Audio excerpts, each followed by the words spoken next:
Okay, let's just dive right into this. Welcome to The Explainer, everyone. Today we're unpacking what is honestly a massive puzzle, the Great Relocation of 2026. We're looking at where Americans are actually moving right now. And maybe more importantly, we're digging into the hidden economic and social forces that are driving those huge life decisions. So if you've been wondering why your neighborhood is suddenly booming or, maybe quietly emptying out, the data we're looking at today absolutely holds the answers. But first, we really have to address the elephant in the room. Why do migration lists always seem to contradict each other? We've all seen it, right? You read one report that says Texas is booming, everyone's moving there, and then literally the very next day, a totally different headline claims Texas is actually losing residents. It's incredibly confusing.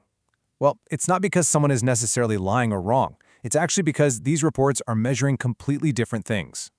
And this brilliantly illustrates the heart of our data mystery. Take a look at this comparison. On one side, you have the U-Haul Growth Index, right, that measures raw truck rental volume. That naturally favors massive states with huge populations simply because there's a higher total number of moves. But on the other side, you have moving companies like United Van Lines, and they calculate the outbound share of their specific bookings. Now, that metric can easily skew results for smaller states, where literally just a handful of extra outbound jobs can dramatically swing the percentages. And then, of course, you have census data and tax returns, which are super accurate, but can lag years behind. So how do we cut through all that noise? We're using our ultimate detective tool today, Migration Momentum. This is a brilliant composite score created by Raleigh Realty that blends three crucial signals. It takes the U.S. Census net domestic migration data at 25%, adds the U-Haul Growth Index at 40%, and then mixes in the United Van Lines long-distance move studies at 35%. By combining these three things, we filter out the noise of those short-term spikes and uncover where people are actually going in real time.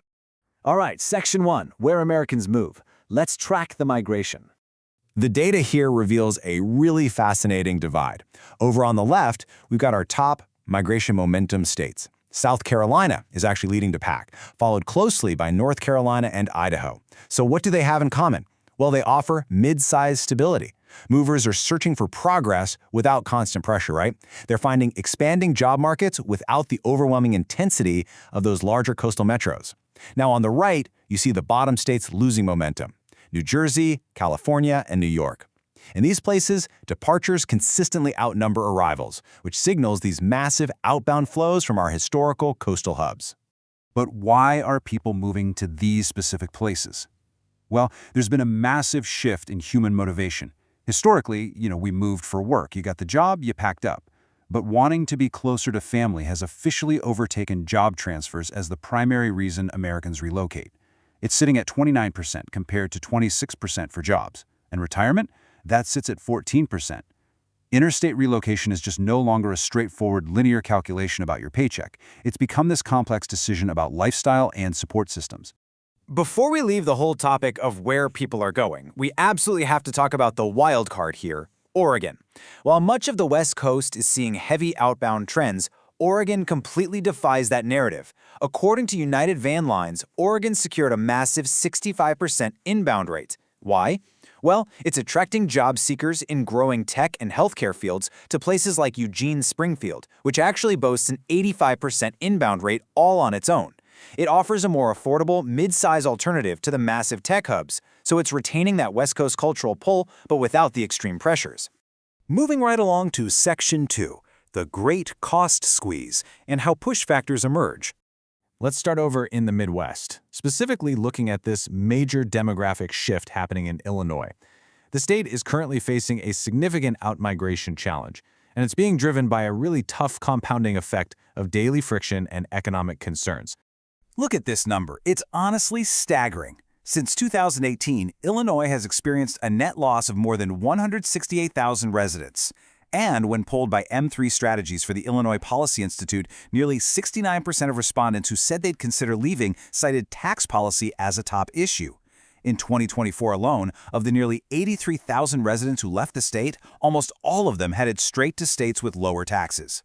And we're seeing a very similar economic narrative playing out in New York. A newly launched taxpayer migration dashboard from the state comptroller reveals that New York has actually lost over 351,000 tax filers over the last decade. And who exactly is packing their bags? The data shows that the highest outmigration rates belong to married, middle-class, and high-income earners. In fact, in 2024, the greatest net loss was among married filers making between $100,000 and $500,000.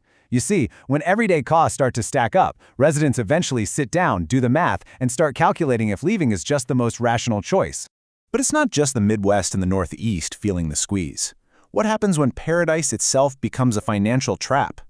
This brings us all the way out to Hawaii, and it really forces us to ask, can the incredible lifestyle appeal of the islands survive the intense economic realities facing its residents?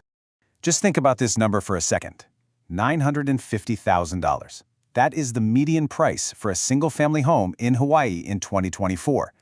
According to the University of Hawaii Economic Research Organization, this severe affordability crisis means that fewer than 25% of Hawaii households earn enough to even afford a mortgage. It has driven the highest homelessness rate in the entire country. Add in the acute pressures from the tragic 2023 Maui wildfires, and you have a severe housing supply constraint that is pushing costs right to the breaking point. Okay, Section 3, the climate insurance trap, and how weather change is moving. So why on earth is Florida leveling out? Historically, Florida has been an unstoppable inbound powerhouse. But the latest momentum data shows the state is actually beginning to cycle residents. People are definitely still moving in, sure, but a nearly equal number are now moving out. The gap is rapidly narrowing. So what is the breaking point for a state that boasts no income tax and year-round sunshine? The answer lies right here in this figure, $8,292. That is Florida's staggering 2025 average annual home insurance premium. It is literally the most expensive in the United States. For a ton of residents, this single line item has become a primary financial breaking point, totally neutralizing the other economic advantages this state has to offer. And the crucial point here is exactly why it's so incredibly high. Costs spiked 18% in just 1 year. Since 2020, the state has been hit by $34 billion weather events. In 2024 alone, insurers faced about 300,000 claims just from Hurricanes Helene and Milton. Now, the state-backed insurer of last resort, Citizens Property Insurance, is attempting an 8.7% rate cut to try and stabilize the market for almost 400,000 properties. But the harsh climate reality is actively reshaping who can even afford to stay in the Sunshine State. Which brings us to Section 4, seeking the balance. What movers actually want today. First off, we're seeing the rise of a brand new concept, launch states versus long-term homes. Remember New Jersey, which we saw earlier as the #1 outbound state? Well, the nuance here is that it isn't dying at all. United Van Line's data shows that 21% of inbound moves to New Jersey were actually young people aged 18 to 34. States like New Jersey, New York, and California are adapting. They've basically become places where young millennials and Gen Zs start their careers, build their resumes, and act as a launchpad before they eventually move somewhere else for a long-term affordability and family life. And I think that sentiment is just perfectly captured in this quote from Ryan Fitzgerald. He notes, Americans are making fewer impulsive moves and more calculated ones. People are choosing places that feel workable, predictable, and aligned with how they want to live next. This is the absolute core takeaway of our entire explainer today. The era of just chasing the absolute highest highs, the biggest salaries in the most expensive cities, or the warmest beaches with the highest storm risks, it's fading. It's really being replaced by this search for sustainable, predictable growth. So this search has created a brand new set of relocation criteria. Number 1, mid-sized cities. People want infrastructure that still has some room to grow. Number 2, lower daily friction. We're talking shorter commutes, manageable taxes, predictable insurance. And number 3, attainable housing. Places where you can actually buy a home before the market just completely peaks. This is exactly why states like South Carolina, North Carolina, and Idaho are being rewarded with the absolute highest migration momentum in the country. They just hit all 3 criteria perfectly. Which leaves us with one final, deeply personal question to ponder as we wrap up this explainer. Look at all the data we've covered today. The soaring costs, the wild insurance hikes, the strong desire for family proximity. If you had to pack up your entire life tomorrow, where would you move? Does your current definition of the American dream align with where you live right now? Or is it maybe time for your own calculated relocation? Thanks so much for joining me to unpack the data today, and I'll see you in the next explainer.